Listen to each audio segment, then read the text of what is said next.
Okay, let us start. Kayena vacha chittena pamadena maya katang achayang kamame bante buri panya tathagata kayena vacha chittena pamadena maya katang achayang kamame dhamma sanditika akalika kayena vacha chittena pamadena maya katang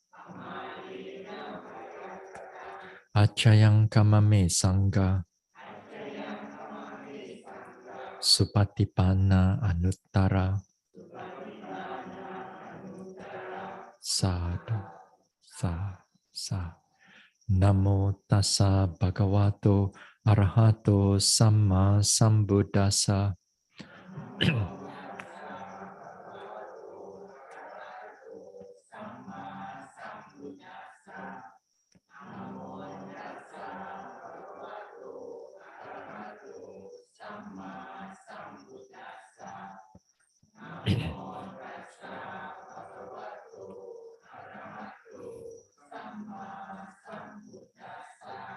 Buddhang saranang gacchami Dhammang saranang gacchami Sanghang saranang gacchami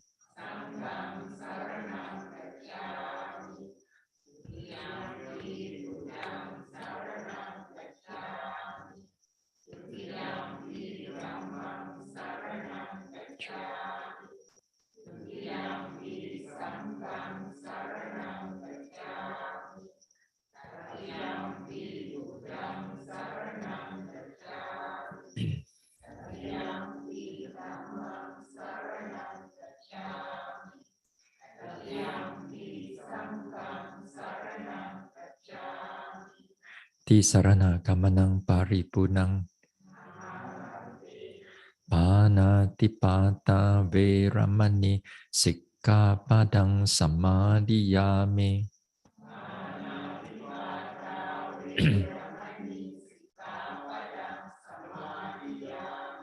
Adina dana veramani sikkhapadang samadhiyami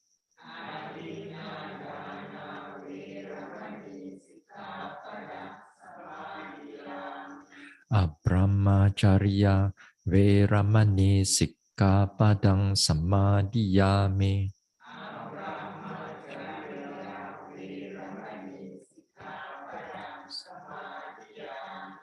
Musavada veramani sikkhapadang samadhiyami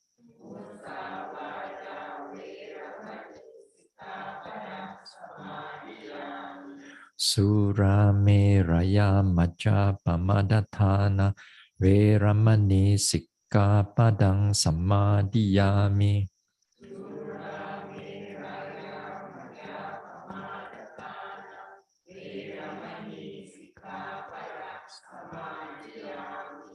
Vikala bhojana veramani sikkhapadang samadhiyami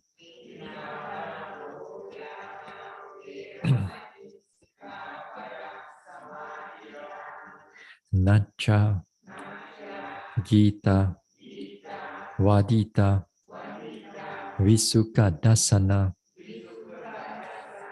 Malaganda Vilepana Dharana Mandana Vibhusanatthana Veramani sikkhapadang samadhiyami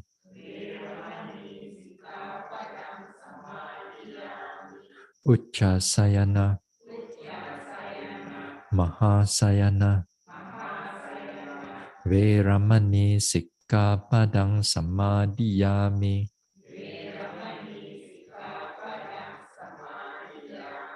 Idang me silang Magapala Jnanasa Pachayo Hotu Appamadena Sampadeta. Sadhu, sadhu.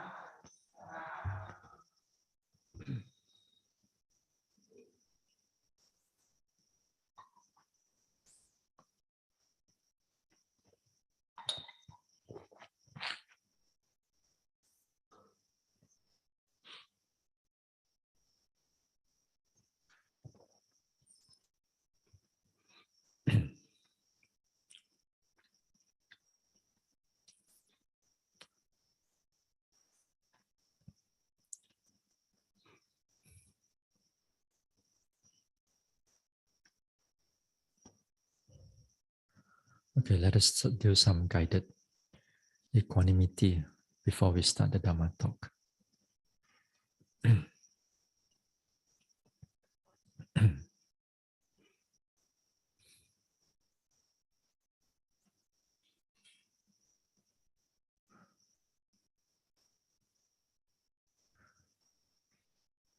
Now we relax here.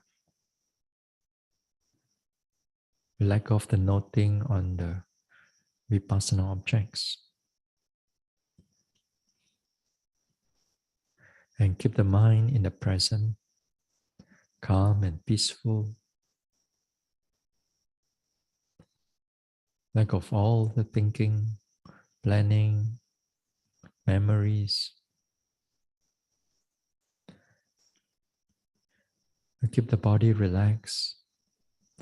Relax from top of the head, slowly down the forehead, face and neck, shoulders and arms, chest area, stomach area, down to the back and spine, to the hips and buttocks, to the thighs, to the knees, to the calves, ankles, sole, toes. So relax the body, keep the mind alert and present.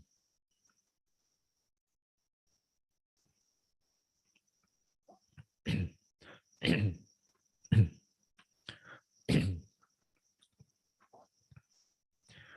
am the owner of my own karma.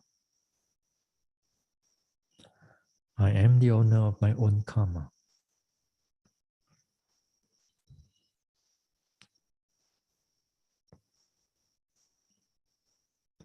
Karma is my closest relative.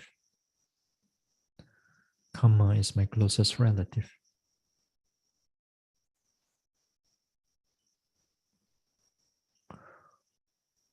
Whatever wholesome actions, speech, or thoughts they have done in the past, then it will ripen in the present or in the future.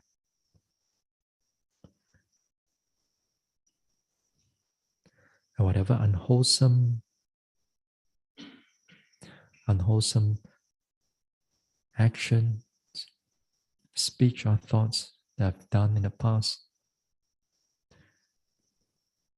then it will give rise to unhappiness in the present or in the future.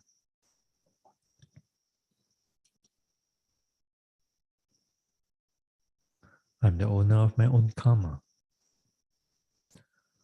I am subjected to the law of karma.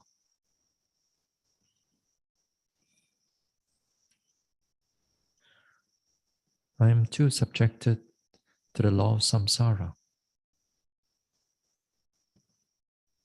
I go through aging, sickness, death, and rebirth.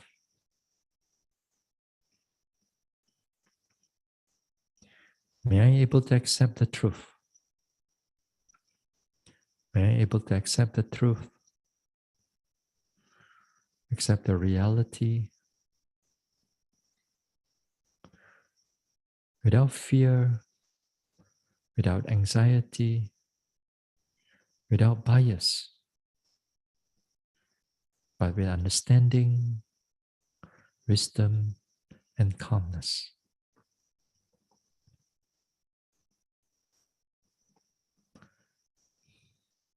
Now let us expand. Let us expand, reaching out the equanimity to all the beings around here.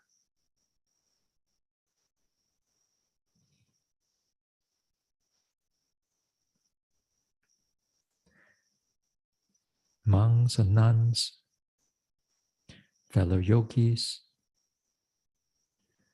Dharma workers, helpers, volunteers, donors, sponsors,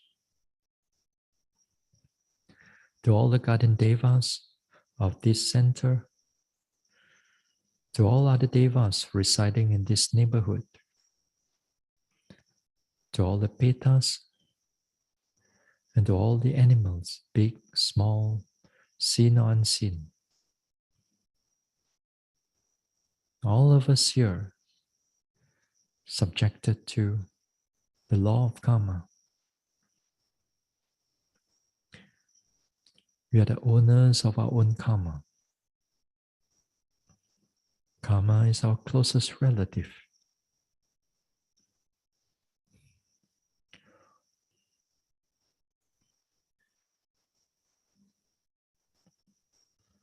Whatever wholesome deeds they have done in the past, then it will give rise to happiness in the present or in future. And whatever unwholesome deeds we have done in the past, then it will give rise to unhappiness in the present or in the future. We are subjected to the law of karma. We all too are subjected to the law of samsara. We go through old age, sickness, illness, death, and rebirth. May I able to accept the truth, accept the reality without fear, without bias, without anxiety, but with understanding, wisdom, and calmness.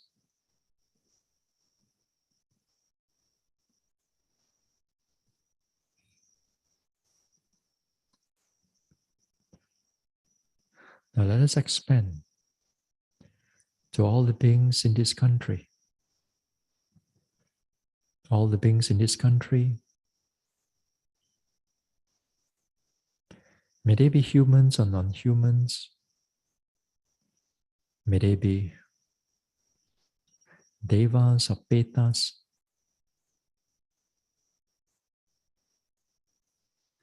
may they be animals, big, small, far or near, seen or unseen.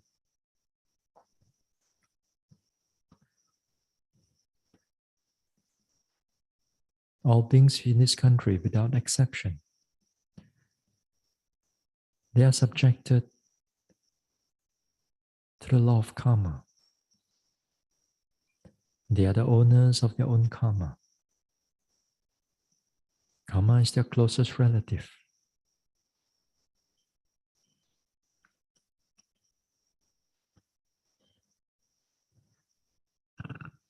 Whatever wholesome deeds they have done in the past, then it will give rise to happiness in the present or future. Whatever wholesome deeds they have done in the past, then it will bear the fruit of unhappiness in the present or future. They are all subjected to the law of karma. They too are subjected to the law of samsara. Towards old age, sickness, death, and rebirth.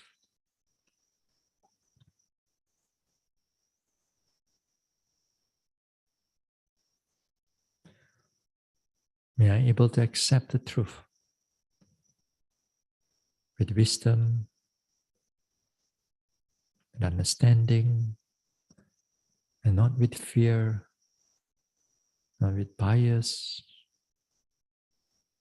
and without anxiety.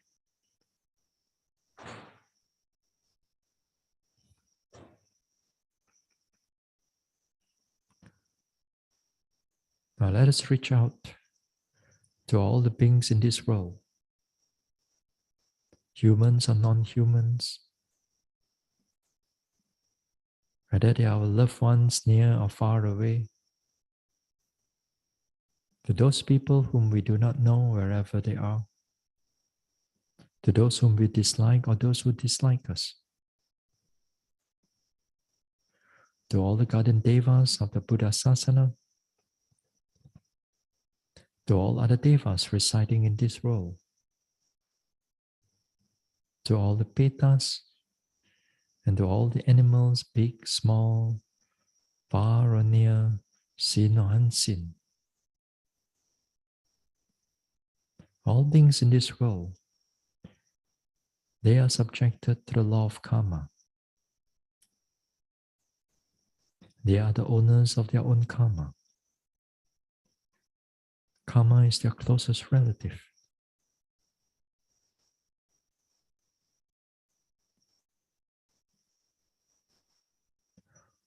Whatever wholesome deeds they have done in the past, then it will give rise to happiness in the present or future. Whatever unwholesome deeds they have done in the past, then it will give rise to unhappiness in the present or in the future.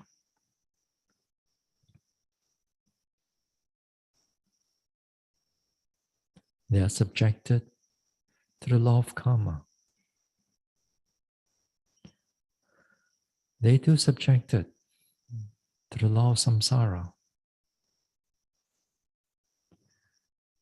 to aging, to sickness, to death, and rebirth.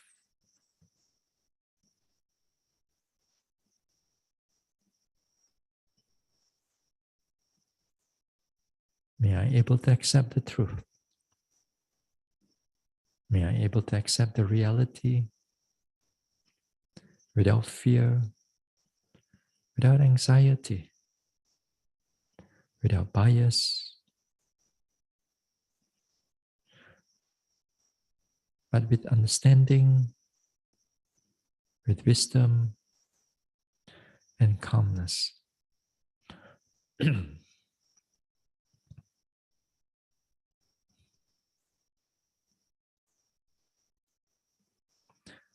Now let us expand. Let us expand this equanimity to all beings without exception.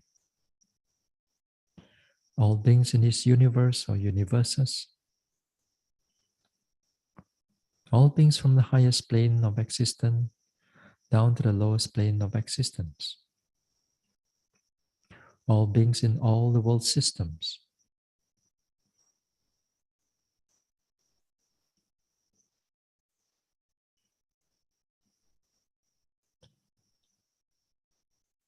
All beings without exception. They are the owners of their own karma. They are the owners of their own karma. They are subjected to the law of karma. Whatever wholesome deeds they have done in the past, that will give rise to happiness in the present or future. Whatever unwholesome deeds they have done in the past, then it will give rise to unhappiness in the present or future. All beings are subjected to this law of karma. They too are subjected to the law of samsara, going through aging or sickness, death, and rebirth. May I able to accept the truth. May I able to accept the reality without fear, without anxiety, without bias, but with understanding, with wisdom, and with calmness.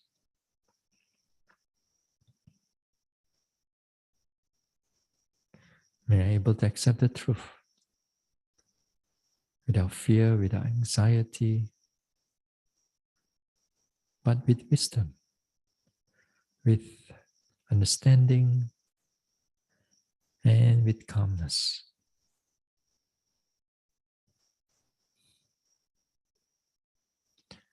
And slowly let go of the reflection. We bring the mind back again to the present. Feel the body here. Feel the rise and fall of the abdomen. Then we can slowly open our eyes.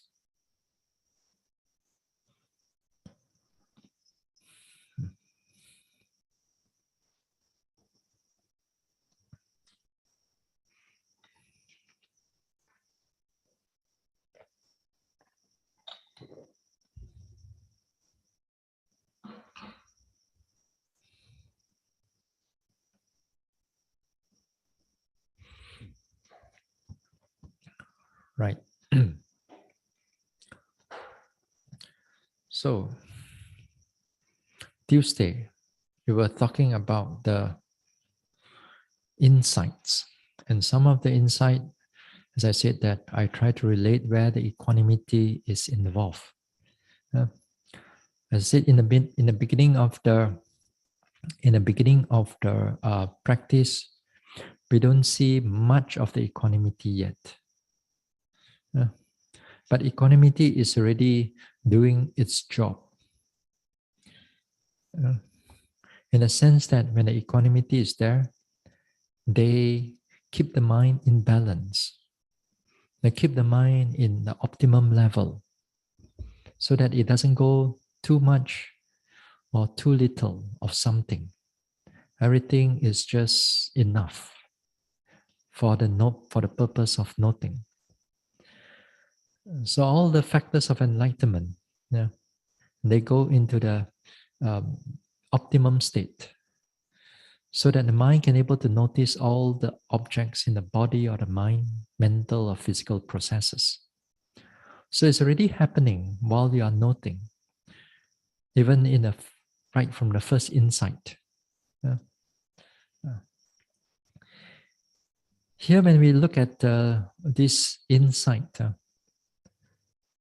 when we look at insight, I mean, theoretically, when we are teaching, as I said, when we're teaching about this insight, it looks like the insight got only 16 stages only. Looks like lah. But when we are doing the meditation, it's like it's not like a step, like suddenly you know that suddenly you enter into insight already. No, it doesn't come like that. Insight is a very gradual development. All the insight is all like gradually developed like that. You do not know where you, I mean, if you first time you pass through those stages and so on, you cannot, a lot of times you may not able to equate where you are, which insight you are in. Yeah. Maybe if you have some theory, maybe you can agak-agak only lah, maybe there lah, maybe. But what the most important thing is actually not which insight you are in. What most important thing is that is the mind can still able to note the objects or not. If the mind can still able to note the objects clearly in a balanced manner, then it's already you are in vipassana, you are in insight already. Even with the able to notice a simple rise and fall of the abdomen, it's already insight already. Even if you're able to notice big pain, small pain here, pain there, pain, already insight already. Yeah. As simple as all these type of things. So don't think that insight is just special knowledge. It gives rise to these names because that sometimes as you develop certain perception on the object of the mind and body processes, they become a little bit more clearer to the yogis. And that clarity, they name it this insight. Uh, we're not going to go through every insight now, because here, as I said, the thing that what I'm trying to do is that I'm trying to relate where the equanimity and where the insight is connected. Yeah. It's not like we are trying to go through everything, but I'm giving a little bit here and there, a bit of understanding here and there. But of course, if you want to know more, then you can read, especially from the Mahasi, from Mahasi Sayadaw. He gave a number of understanding of, in general, in principle, what the yogi may notice around that level, that in particular insight. General, it give you a general, but each and every one of us, as I said, all of us very different in the way that how we see things. The day I mentioned that, here, I give you this better.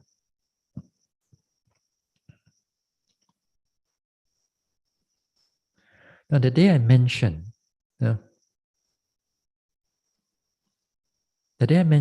until about 4A, 4B there. I said around 4A, 4B, where the knowledge of arising and passing away.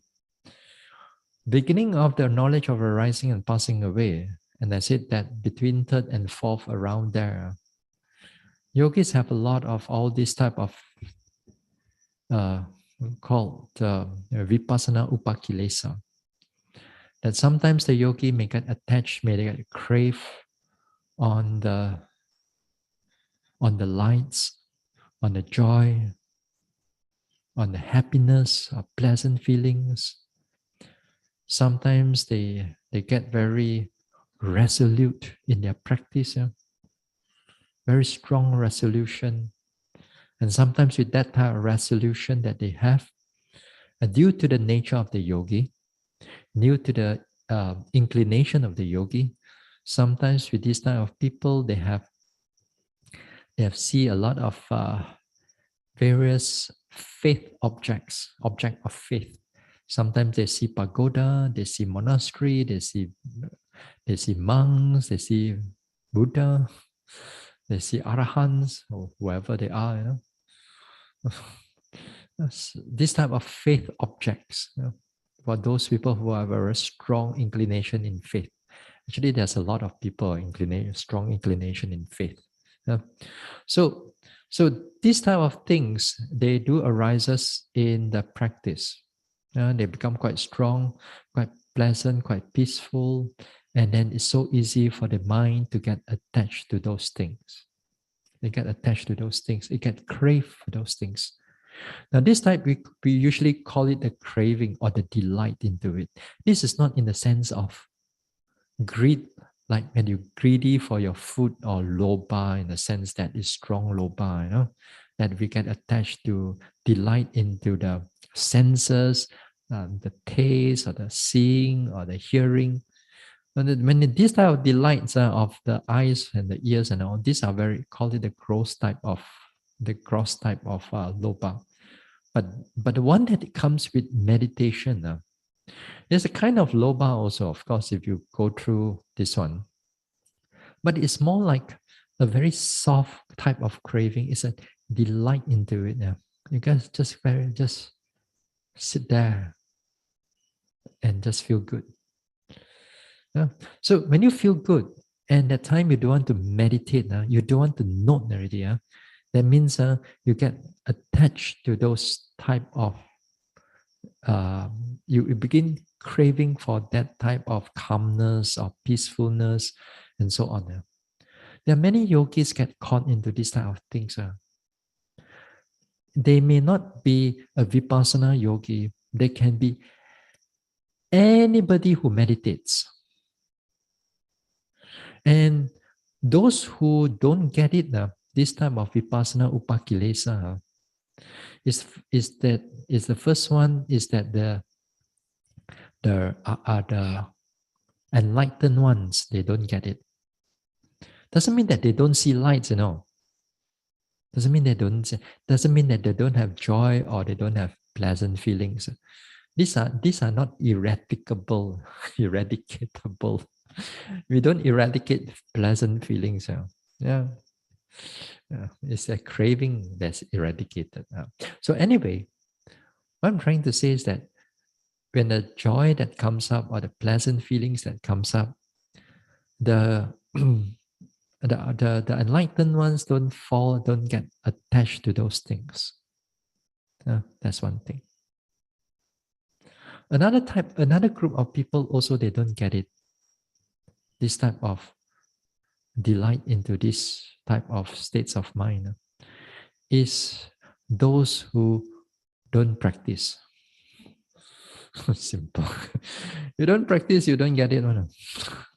Because this basically is a meditation delight, Yeah. And it doesn't only comes in vipassana, but it also comes in any form of meditation. The moment the mind calms down, if you are given an object, whether it's samatha object or vipassana object, the moment you calm down and then there's no object anymore, and then the mind gets delight into it. Just the calmness on it. So it can be quite, if you are not properly guided, then you can interpret this calmness as something that is, you are doing great. You become a great yogi. You become a wonderful yogi, and so on.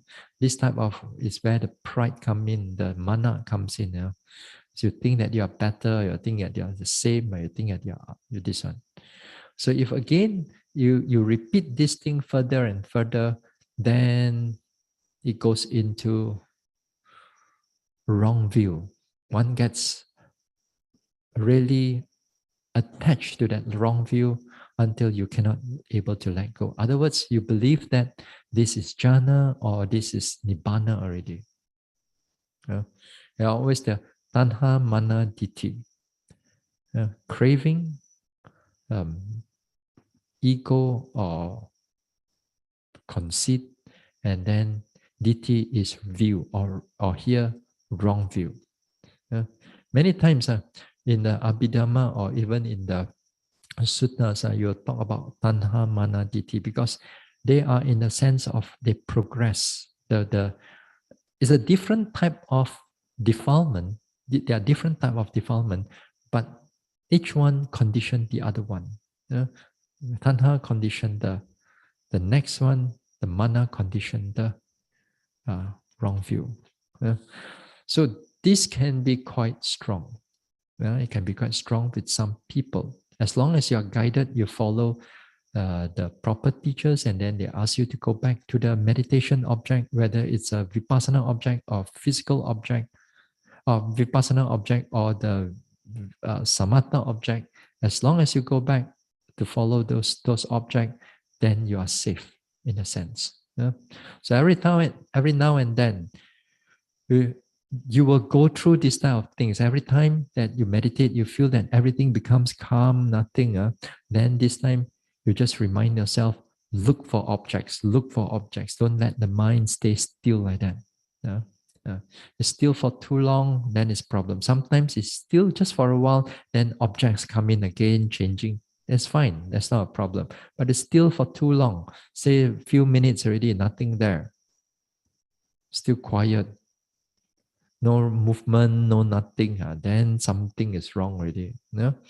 If cannot, get up and walk and do something else. Don't sit there. Especially this one is during sitting. So if you can able to get into noting it carefully, during this time as the fourth knowledge of arising and passing away, then you begin to see objects arising and passing away, moment after moment, very clearly, moment after moment. It stays there. The moment is arise, is already passed away. Arise or pass away. That means 1 second, there may be one object arises, passes away. Another second arises, passes away already. So if you can sit there for 1 hour, a lot. How many? 36,000. How many? How many thousand? I don't know. But anyway, what is important is that during this time, the third and the fourth, the fourth insight especially, it is quite, it's balanced on a, it's balanced. Even if you have pain that comes in, it's not so strong. Dukkha is not so this one, but the aspect of anicca is very clear. The aspect of anicca because of the arising and passing away. This one is the real perception of anicca. The proper perception of anicca, that this type of anicca, this perception of anicca, it will condition for further development for the purpose of enlightenment. Whereas the outside there, you think about anicca, you think about impermanence, although you use the word anicca, that is more of a reflective anicca. It's good, it keeps the mind wholesome, it keeps the mind doesn't attach to so many things, but if you only have that, you wouldn't able to take you out of samsara. It makes your samsara happier, but not out. It makes your life a bit more happier because you don't get attached to this and that. So anyway, the perception of anicca in the various ways that it will shows you the perception of anicca, and then you will see this arising and passing away in many phenomena. Whatever phenomena your mind touch, whatever phenomena your noting mind touch it, then it shows arising and passing away. And sometimes like sometimes I talk about concepts. Concepts are breaking up. Sometimes when you know your stomach, when you begin, when you meditate, where's the stomach? Stomach is here. Where's the pain? The pain at the buttock, left buttock. Where's the other pain? Right buttock, on the right knee. You know what is, you know the position and all that thing. But when it comes to breaking of concept, then when it breaks the concept, slowly break, then when there's pain, you do not know where is it, but you know that there's pain somewhere. You know that there is a sensation, but you do not know where exactly the sensation is, because all the sensation or the pain arising and falling, everything just go arising and passing away only. Everything just go arising and passing away, and you do not know where they are. Sometimes the mind also arising and passing away, the body also arising and passing away, and all of them, sometimes they overlap to each other. So until they overlap to each other, you put the attention there, you don't even know which one is mind or which one is body, because everything looks the same. arising and passing away. Yeah. So that's something like that, then the knowledge of arising and passing away. Yes.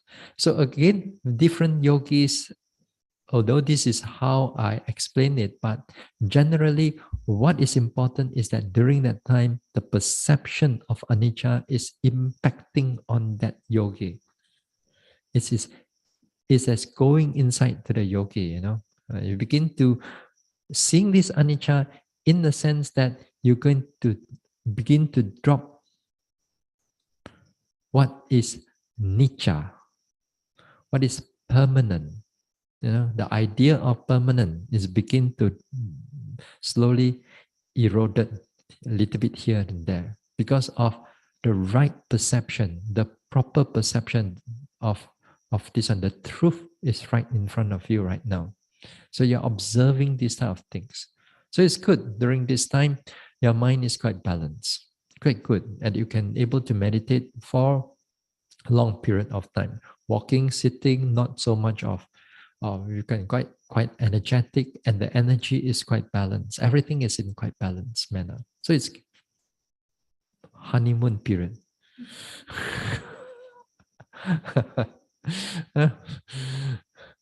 But then, when it comes to the later development, like number 5, as I told you, no, not number 5, 6, 7, 8, 9, 10.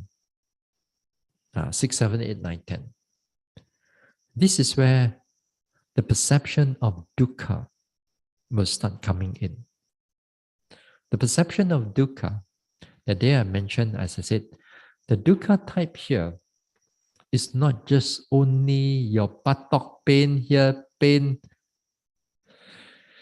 This retreat, somehow or another, it feels like a geriatric ward. It's a geriatric ward.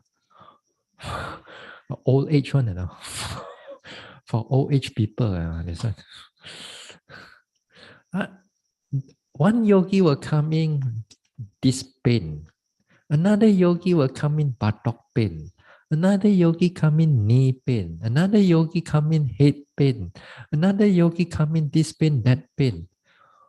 I feel like I'm like a doctor rather than a... Sometimes I'm supposed to give you meditation instruction, but I start to give you medical advice. Mana boleh that. Whether my medical advice can work or not, I'm not sure.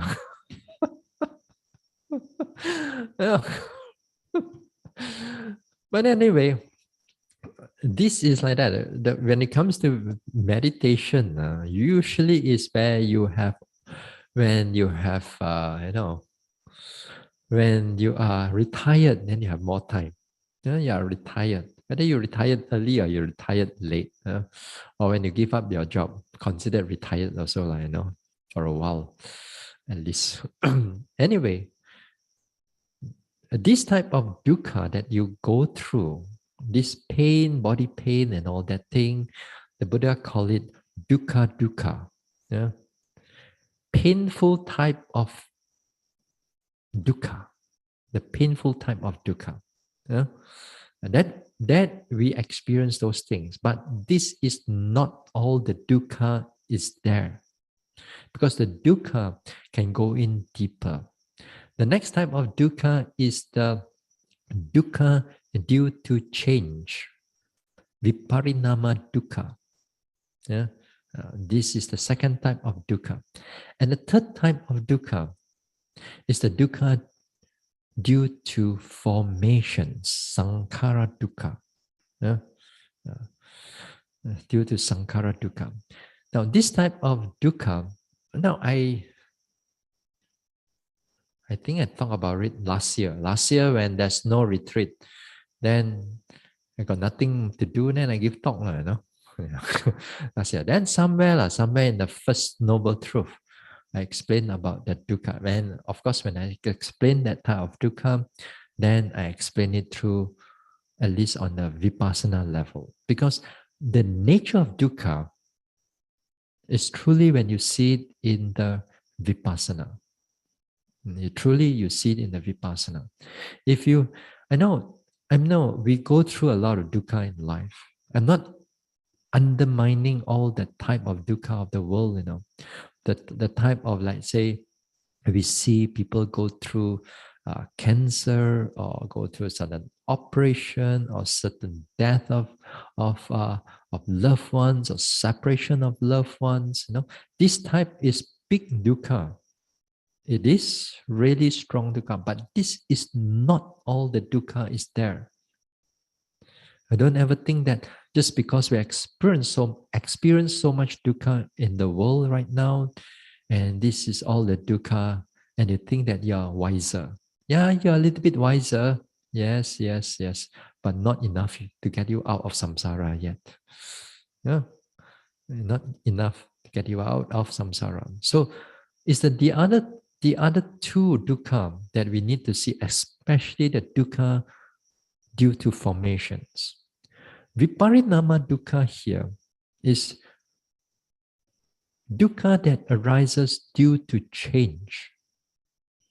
Yes, it is still unpleasant. Not that it's pleasant, but this time it does not due to your buttock pain, knee pain, head pain, there pain, here pain. No, it's not that already. It's the pain that is changing, the phenomena that is changing.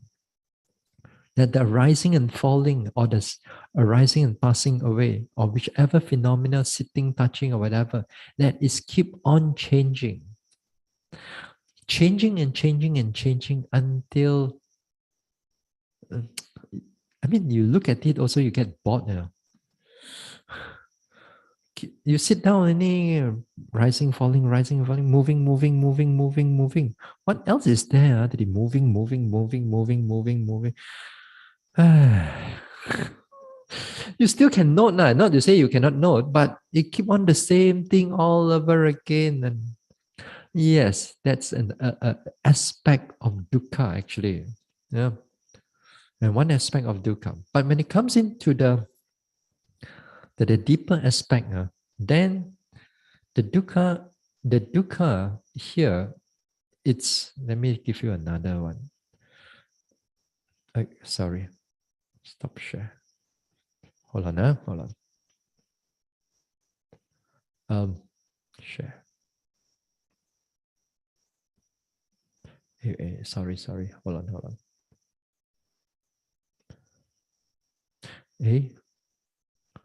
How come this one cannot go? Never mind. Hold on. Now here, as I said, when the type of dukkha or viparinama dukkha that comes in, it comes in as change. And a lot of things, like, for example, you notice something that is pleasant, let's say, you notice it very pleasant, everything changing nicely. And after that, you keep on noticing, you feel that it is a bit, it's keep on changing, and it goes into neutral, or it goes to a bit unpleasant. Not to say pain, but uncomfortable, unpleasant. Then when you look at these things repeatedly again and again, then there is a sense of like, dukkha lah, dukkha. But, but when it comes to the vipassana type of dukkha, yeah, the dukkha due to formations, this one is even more deeper. That is connected to the mind and bodily processes. Sankhara dukkha, the word sankhara here, mental and physical processes, what you are noting over here.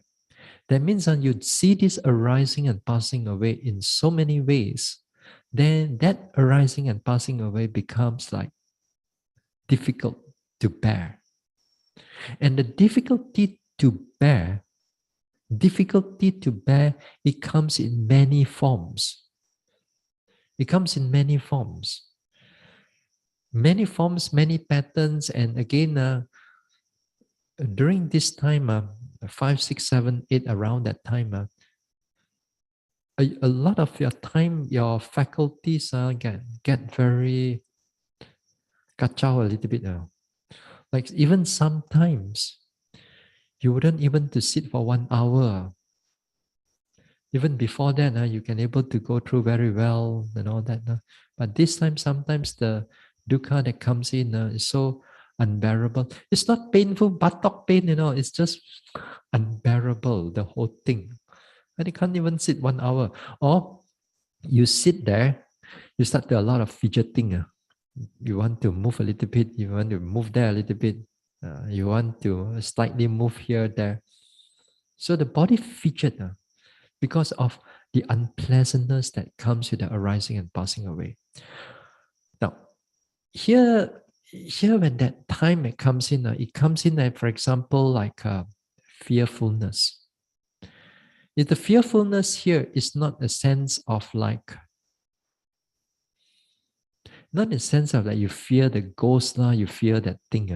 That type of fear, it's unwholesome mental fear.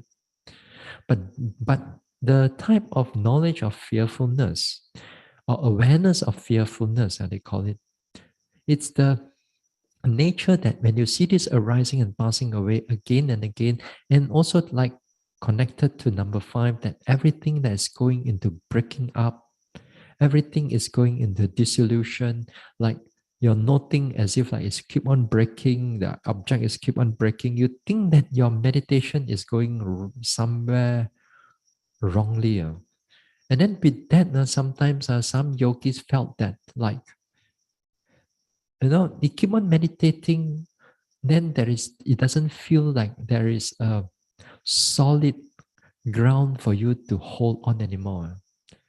Meaning that, like that time when you sit down, rising, falling, ubo, yeah, very fast, come in, sitting, touching, everything God, everything fine, wonderful, you feel good, that time you come into reporting also, you feel confident,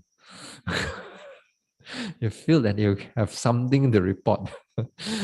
But then here, sometimes in the knowledge of fearfulness or danger here, you find sometimes the dukkha that comes in as everything is breaking up, and then like as if like you have nothing to report. I don't know how to report. Everything is just breaking. I not everything gone again. I not here is gone, as if that means you got nothing for you to hold on anymore. You try to not sitting and touching also the same thing. You try to not the mind, you try to not the buttock, you try to not the rising, falling. Nothing is there. So in other words, there's nothing for you to hold on anymore. So you feel that a sense of something wrong with your practice. Something is not right with your practice. But actually you are doing right, because that time your mindfulness is still very alert. It's still very clear. Actually, it's still balanced inside there. It's because of that area of dukkha that we cannot feel good. You're still noticing actually. It's just that when you come out of it, or after that later part, your mind gets very unstable. Yeah? And sometimes also like yogis, they experience like maybe sometimes they experience that the object that normally that like rising and falling, in breath, out breath, touching, sensation and all that, those objects that you notice it's neutral to you, like rising and falling, right now you notice it's neither unpleasant nor it's pleasant, it's just neutral, it's just going clearly. But later on, when you come to this area like 5, 6, 7, 8 there, like sometimes it becomes like very unpleasant, truly unpleasant, in the sense that it may squeeze you, it may twist you inside there, it may be pull you here and there, it may the as I said, it just make your life miserable. It's just make your life miserable. There's a knowledge of misery, a knowledge of danger, a knowledge of misery, make your life miserable, make your life very difficult. Every time you sit down, like it's not in like in the past anymore, like it's pleasant, it's nice, it's going through everything. You thought that time everything is sure to soon already, you know. You thought you quake one, yeah, you know, at that time, like knowledge of arising and passing away, you may think that things are going to go smoothly because everything is balanced right now. Ha! Then you go through in a deeper development. That is where the dukkha comes in. Now, this type of dukkha, it comes in so many ways. So many ways, sometimes also I cannot even able to explain everything.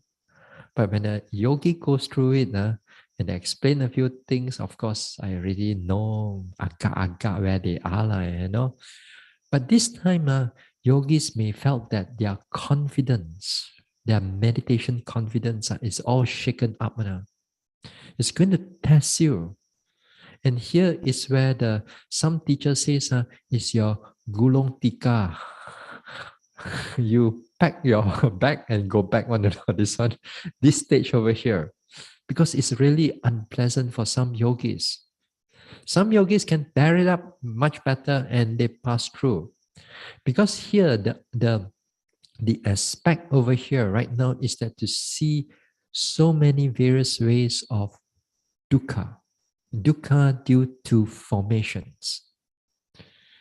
And as I said, it really tests your confidence, it will test your resolve, your determination, whether you can go through these things or not. Some yogis have to go through this quite a lot. Some yogis go through this quite short. Why? What is the opposite of dukkha? Gao lo, huh? Yeah, sukha. And sukha due to what? What makes you happy out there? Jia, for example, makan makes you happy. Comfort makes you happy. Entertainment, eyes like hearing everything makes you happy. And the more that you attach to the worldly things, that you look for all kinds of happiness and joy in the worldly things, then it needs more dukkha to change your perception. You know what I mean? It's so strong. If not, you think you see a little bit of dukkha, you can change your perception of your greed and all your desire and so on. So, so, so some yogis, you may go through those type stronger, longer, more intense, so that the idea of sukha, the perception of sukha is getting lesser and lesser. Then only you begin to able to embrace the dukkha, you can able to see the true nature of dukkha, then slowly you're going to pass through. Go back and enjoy.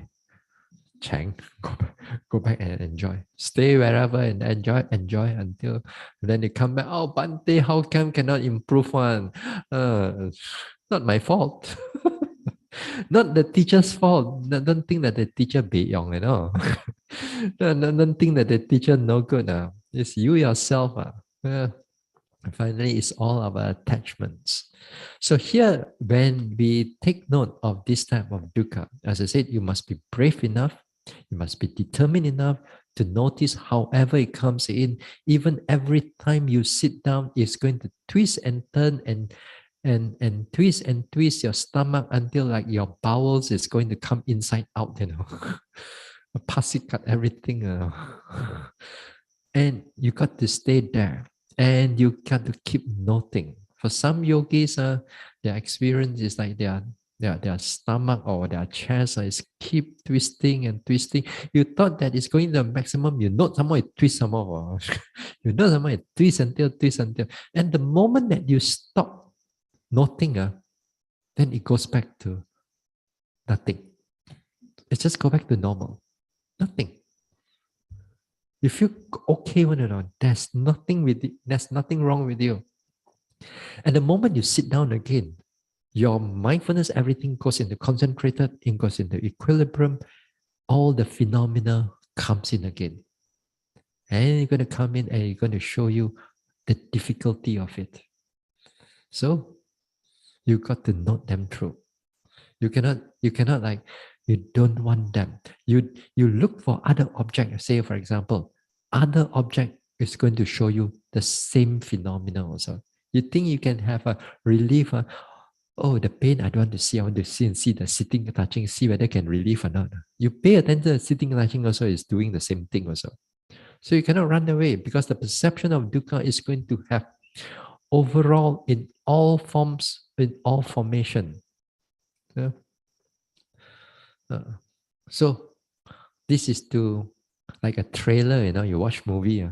Before the movie comes in, they'll tell you a little bit what's going to happen. So my job is something like that. Akan datang. What is going to go, you're going to go through. And this is, I mean, it's good that at least we know generally, perhaps we got to go through. Other words, when the objects gets difficult, when you're noting objects get difficult, get miserable, get as if like you have no determination, you're going to kill off, then you put in the effort. You keep going and going and going. This is what we call the perception of dukkha. Yeah? So it comes in as like fearfulness. It comes in a miserable. It comes in a something you feel like vomiting. Something you feel like you're really unable to sit. You cannot even pass through that 1 hour. Make your home sitting or even walking miserable. Yeah. Then you see these type of things until like you are disenchanted of it. Like you totally like 搞了啦, you bye bye, you meditate and then you please no more, please.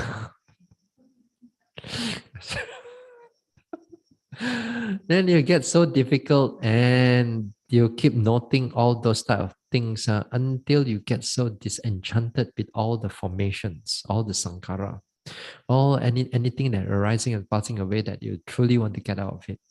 Then when you get out of it, that time, how you want to get out? You want to get out to escape this dukkha. That means there's a genuine, this time, and there's a genuine, uh, a genuine resolve for enlightenment. Because you know that if you're going to go through this all over again in samsara, you're going to go through again and again. So it's never going to end. So that time, the resolve for deliverance, and that's what it say, a desire for deliverance, resolve for deliverance, the resolve for liberation, a resolve for nibbana becomes very genuine. Becomes very genuine. Here, like say, for example, you meditate here, pain there. I want nibbana, but you go back, you still enjoy. No, nibbana can wait, that one. But this time is different. This time is different. This time the resolve is there because you see a lot of difficulty. So formation is still there. That all arising and passing away is still there. Yeah. So the resolve of deliverance, you want to get out of this samsara. Yeah. Get out of this dukkha because it's so strong. Then when it comes into the number 10, number 10 here, knowledge of reflection or reobservation. What does it reobserve? It reobserve anicca, dukkha, anatta again. All the three anicca, dukkha, anatta. Now here when it reobserve again, then this time because of the mind is super clear, very strong, then also the dukkha also is tremendously powerful this time. You think that earlier on is powerful, this one lagi jialat. Even at times, you may go to walk, sit, everything. The moment that you concentrate your noting mind on it, then you get ready for the walking, get ready for the sitting. The moment you get ready for it, the dukkha comes in already. And And yet at the dukkha comes in, you see everything is arising, passing away, arising and passing away. And many times you see that this is not yours, this is not mine, and then it mix up again with dukkha and mix with this and that until it becomes again very difficult to bear. So it's difficult to bear this time. Yeah? But this is where your equanimity is going to be very important, to keep the mind as steady as possible. To keep the mind as steady as possible. Your equanimity will be good because it's going to go to the next one, the 11th one, the equanimity towards information.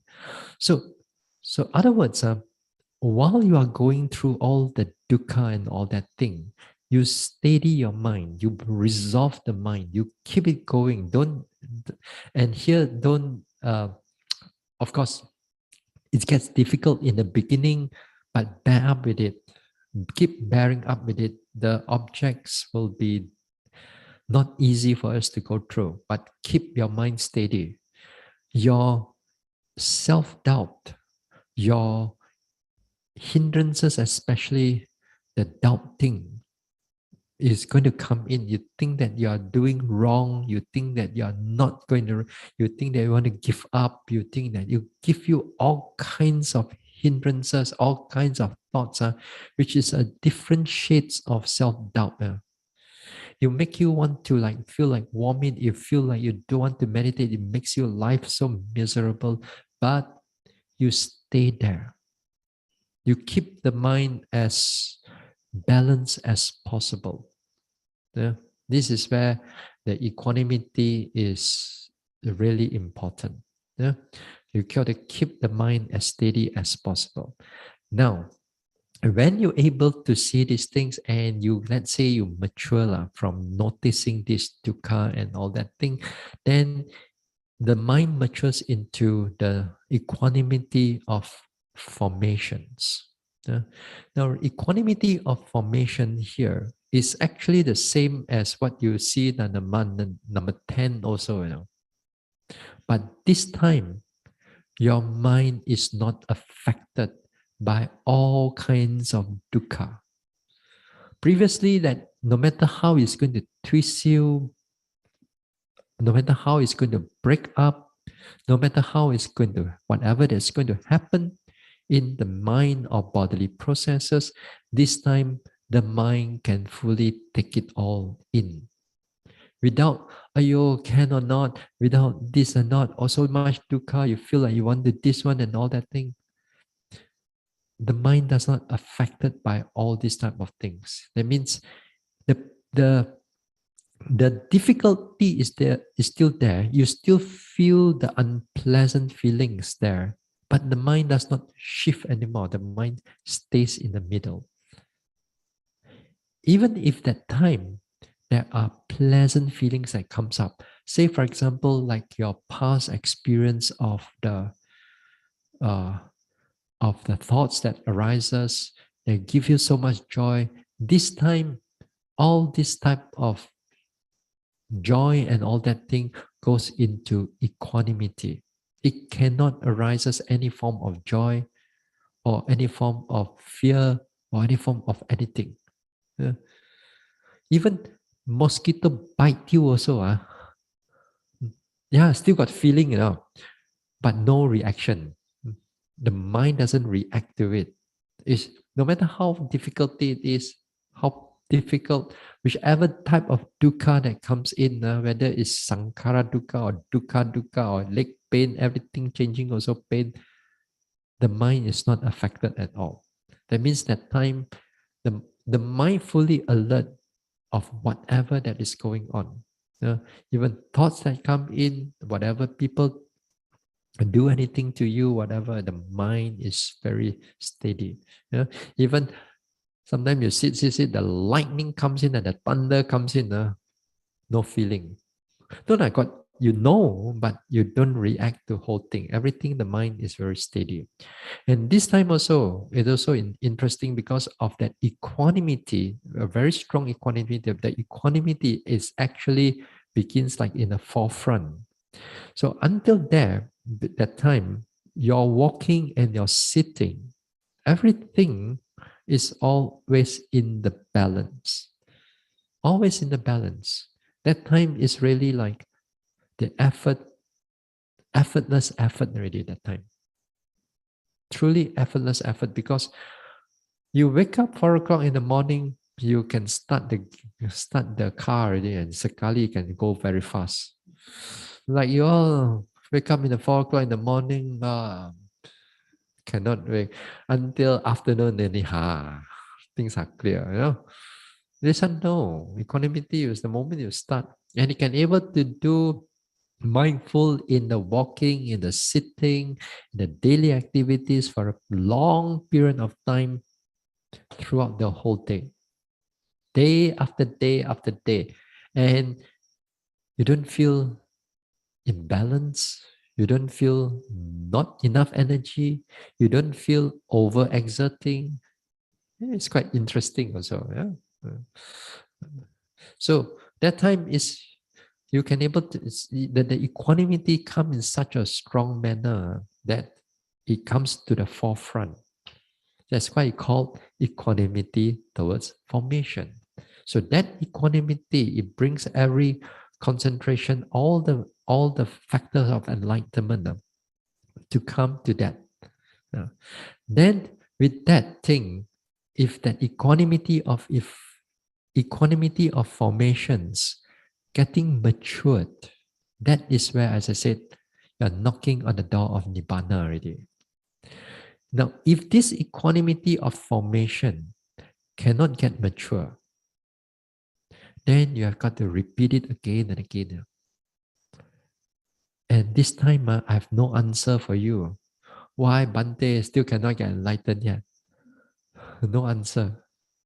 But anyway, at this equanimity of formations, now let's say, let's say, in the text, in the Visuddhimagga, it mentioned that there are some monks who meditate until equanimity of formation, right until the doorstep of Nibbana.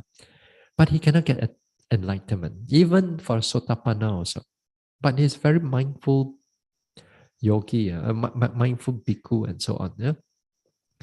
So because he make adhitthana, he makes a determination that he wants to meet with the future Buddha, the Metteyya Buddha, because he wants to meet with the Metteyya Buddha, and he put the determination there already, then the enlightenment stops.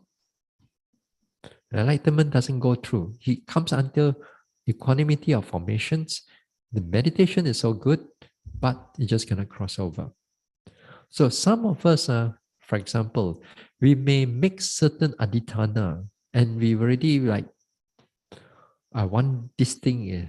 Then certain adhitthana can block you from getting into enlightenment. And sometimes it's can connected with our view. Say, for example, you want to become Buddha. Let's say you want to do that. If you want to, then if you determine it very strongly, your enlightenment will not go you will not come to any enlightenment, but you will just go on with this equanimity of formation only. So sometimes there are people who wants to meet with some Buddha or future Buddha. So in the past, they already practiced. They practice until like equanimity of formation, very powerfully. And it keeps there for life after life. It goes through life after life, life after life. And then when it comes into the future Buddha, let's say it comes to the Gautama Buddha, when it meets with the Gautama Buddha, all you need that the Gautama Buddha give a few short sermon, sit there for a short while, enlighten now. That's what happened in the text. That's what happened in the text. You think they don't do anything? Just sit there or listen to the Buddha's talk and then suddenly enlighten? No, there's no sudden enlightenment. It's already they've done so many things and they will stop until equanimity of formation. And when they stop until there, in the future, meet with the Buddha again, listen to the Dharma again, the Buddha, because as I said, you read in the sutta, the Buddha can know how far you are already. All your faculties, whether it's ripened or not, and so on, just give you the right talk.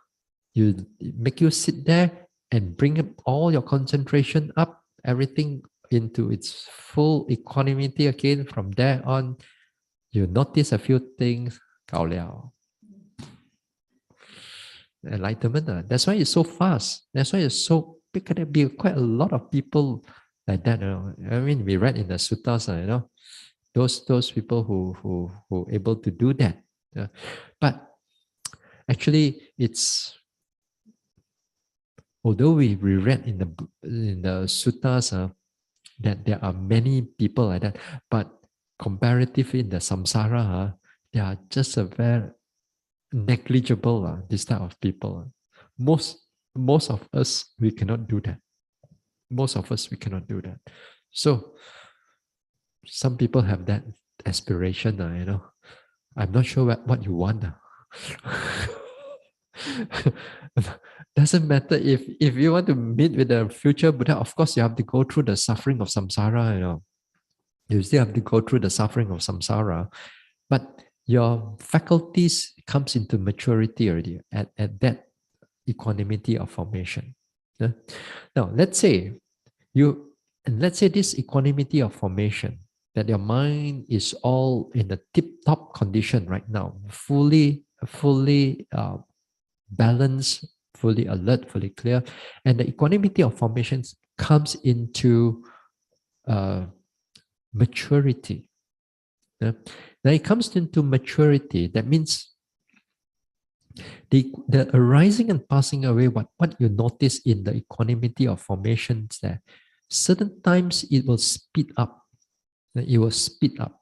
When it speeds up, you see the arising and passing away in such a fast manner that when you pay attention to it, you see whether it is anicca, or whether it is dukkha, or whether it is anatta. Anicca, dukkha, or anatta. You see this arising and passing away in a fast manner. So whichever that you see, it all depends on your personality or your inclination of your personality. So this is where they call it the triple gateway of liberation. Yeah, we don't want to explain too much of that. Just to give you an idea, the triple gateway of liberation. So it's right until the equanimity, the maturity of equanimity of formation before you get into enlightenment process.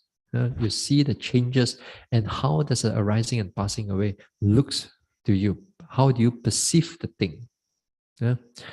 Now, when it happens, and then let's say you see it, then the process of enlightenment will come in. The process of enlightenment comes in, it comes in as a stream of consciousness only. A few consciousness, maybe 7, 8 consciousness, I think so. I forgot how many consciousness. It's like a stream of consciousness arising and passing away. At the last two is the magga and phala, knowledge of fruit, knowledge of path and fruition.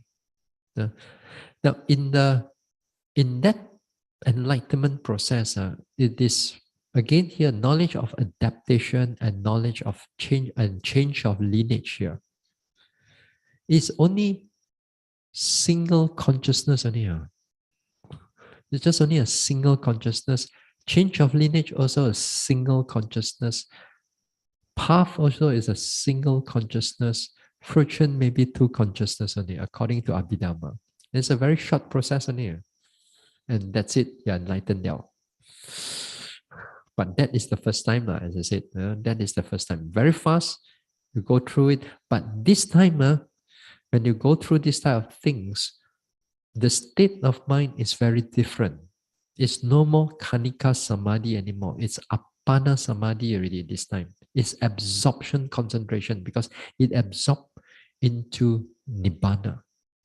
Right? It absorbs into Nibbana. The path and friction are the 2 consciousness that takes Nibbana as an object. So when it takes Nibbana as an object, that means you drop into absorption. It's an absorption consciousness. It's no more Kanika Samadhi. But after that, just for a moment, a while, then you come out of it. You come out of it, it comes back to Kanika Samadhi again. Uh, just for a short while, for the first time. But nevertheless, what I'm trying to explain over here is that the equanimity, don't ever underestimate this equanimity. This equanimity, when it's fully mature, it goes right at the doorstep of nibbana. Then maturity of that into enlightenment, you pass through, also the mind is truly stable, is truly in a very concentrated manner, very concentrated, very stable manner. So don't underestimate this equanimity. It goes very deep. Uh, Maybe tomorrow we'll talk a little bit more on this type of things, on equanimity. So we'll stop here for tonight.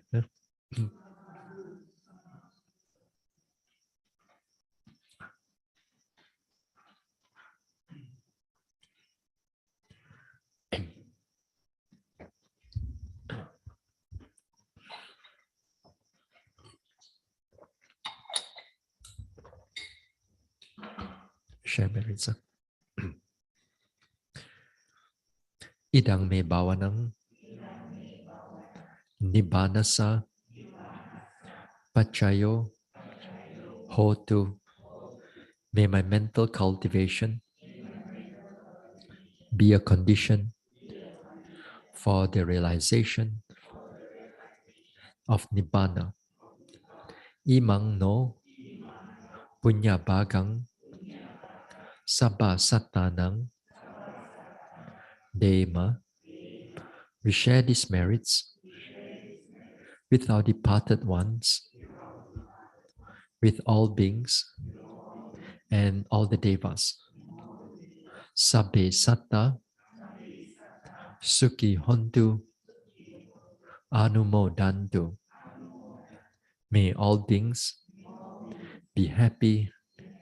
May they rejoice in these merits. Sadhu, sadhu, sadhu.